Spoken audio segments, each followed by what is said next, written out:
இந்த இந்த நன்னாளில் உங்களுக்கு என்னென்ன நற்செய்திகள் ஏற்படுகிறது என்றால், முதலாவது நற்செய்தி 3 சூரியன் உங்களுக்கு 11ஆம் வீட்டில் உச்சம் பெறுகிறார்.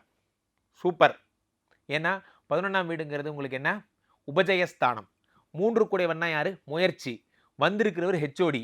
அவர் உச்சம் பெறுகிறார். சூப்பரான விஷயம். முயற்சிகளில் மாபெரும் வெற்றியும் புகழையும் மாபெரும் சபைகளில் நீ நடந்தால் உனக்கு மாலைகள் விழ வேண்டும். அந்த மாதிரி ஒரு மாற்று குறையாத மன்னவன் அந்த பேர் எடுப்பீங்க நீங்க. காரணம் 3 உச்சம் பெறுகிறான். உச்சம் பெற்ற சாதாரண நாள் கிடையாது. சூரியன். நிறைய பேர் சூரியனோட பவரை உணராம இருக்கீங்க. சூரிய பகவான் உச்சம் பெற்றுட்டாருன்னா அவர் நினைச்சதுதான் நடத்துவார். ஏன்னா ஹெச்ஓடி அவர். அவருக்கு இந்த 1 மாசம் மட்டும் அவரோட பிளே. ஸோ அதே மாதிரி சொல்லாத விஷயம் என்ன? ராசியில் வரக்கூடிய குரு. இந்த குரு 5, 7, 9 பார்க்கிறார். இந்த குரு எப்போ வருவார்?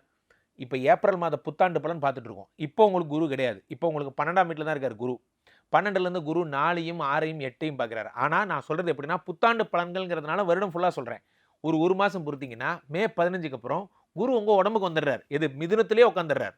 உட்காந்த குரு 5, 7, 9 பார்க்குறார். 5ஆம் இடம் என்பது புத்திரஸ்தானம், 7ஆம் இடம் என்பது கலத்திரஸ்தானம், 9ஆம் இடம் என்பது பாக்யஸ்தானம்.